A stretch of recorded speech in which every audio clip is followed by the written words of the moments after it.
금융위원회가 저축은행과 카드 등 2금융권의 건전성 관리 강화 방안을 내놨습니다. 이에 2금융권의 대손 충당금 부담이 대폭 커질 것으로 보입니다. 시행 시기도 당초 예정보다 6개월 이상 앞당기기로 하는 등 금리 인상기에 대비한 대출 옥죄기에 나섰습니다. 정훈규 기자입니다. 금융당국이 저축은행과 카드, 상호금융 등의 고위험 대출에 30에서 50%의 추가 충당금 부담을 주기로 했습니다. 충당금은 대출해준 돈을 떼일 것에 대비해 미리 쌓아두는 돈으로 이 금액이 커지면 금융사의 대출 여력이 줄어듭니다. 금융위는 애초 내년부터 이 금융권 추가 충당금 확대를 시행할 계획이었습니다. 그러나 미국의 본격적인 금리 인상이 시작됨에 따라 이를 6개월 이상 앞당겨 시행하기로 했습니다. 따라서 늦어도 올 하반기부터 저축은행들은 고위험 대출에 대한 충당금을 기존의 절반만큼 더 쌓아야 합니다.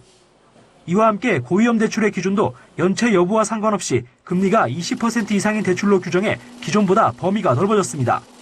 예를 들어 연 15% 금리의 1,000만 원 대출은 3개월 이상 연체일 경우 대출액의 20%인 200만 원을 충당금으로 적립하면 되지만 대출 금리가 연 22%라면 기존 충당금 200만 원에 50%인 100만 원을 더해 300만 원을 쌓아야 합니다.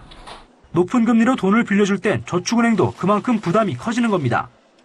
상호금융권과 새마을금고의 추가 충당금 적립률도 20%에서 30%로 높아집니다.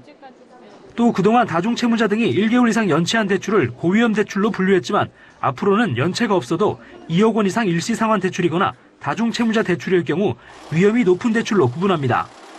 또 카드사는 2개 이상 회사에서 카드론을 쓴 다중채무자 대출을 고위험 대출로 보고 이 대출에는 추가로 충당금을 30% 더 적립하도록 했습니다.